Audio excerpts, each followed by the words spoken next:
Let it be a Nick and Jane, and let it be a Mr. Smith, a banker of Nick and Jane.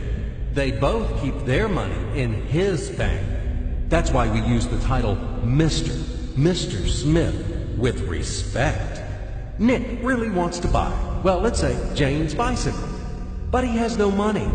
More precisely, he has money, but not enough, only $10, while Jane wants $100 for her precious bicycle. That's a problem. What should Nick do? Well, this bicycle is so desirable. He gives Jane his $10 as a deposit and asks plaintively not to sell the bike to anyone. He says that he will bring the rest of the money soon. At the same time, he runs to his bank, to the respected Mr. Smith, to get a loan for the missing $90. As ill luck, Mr. Smith has no money at this moment, but he knows perfectly about $10, which Nick gave to Jane. And where will Jane bring his money to? That's right.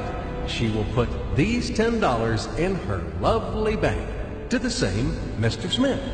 Therefore, Mr. Smith asks Nick to come back tomorrow in the hope that tomorrow he will get these $10.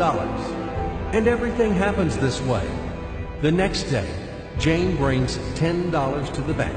The bank provides Nick these $10 on credit. Nick immediately gives them to Jane. She again puts them in a bank. The bank again provides Nick these $10 on credit, etc. As long as Nick the fool will gather enough money for the bicycle. Don't you get confused yet? Be patient, I told you. These demons have been trying to confuse you during 1,000 years. These damn economists and financiers. But anyway, we will figure everything out. So what do we have in the end? Nick finally got the bike from Jane. Wow! But at the same time, Nick owes $90 to the bank, Mr. Smith. And the bank, in its turn, owes $100 to Jane. In other words, those $10, which existed initially, have magically turned into $200, $190 of debts plus real $10.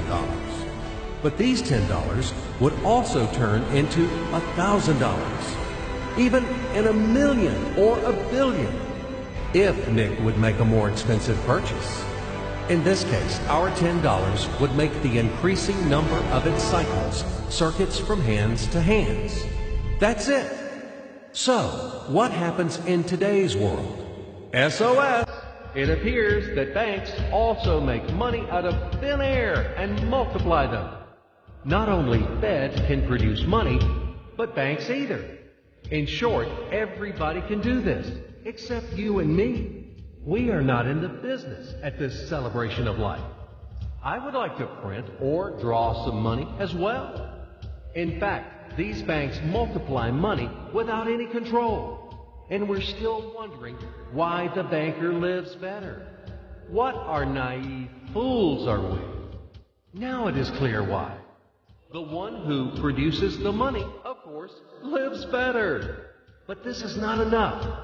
From this moment, poor Nick will never be able to repay his debts owed to the bank, no matter how hard he would work.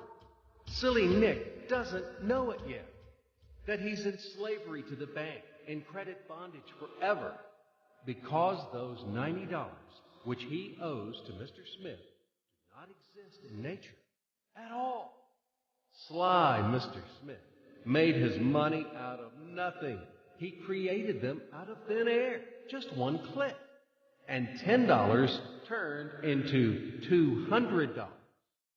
Yes, but you could object